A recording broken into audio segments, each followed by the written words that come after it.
Hey everyone, it's Paola from WTI, and in this bag I have something called Pixel Cubes. I think this is gonna be the next big thing with kids. If you have younger children, older than 3 years, because these are kind of small, they are these little squares that you can use to build pretty much anything, and they're magnetic. They have different prints, so you can create different landscapes. I have the cottage version, and these are the pieces that you're gonna find in there. There are over 100 pieces, and my only regret is that I didn't get more because I really like these. As a homeschool mom, I really love using these for math. My little one is able to really understand the concept of numbers. We are doing addition, subtraction, as well as division. But the best part is they're really easy to clean up.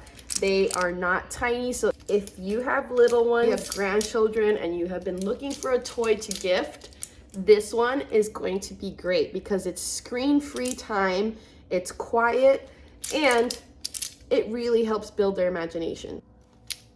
But that's just my point of view.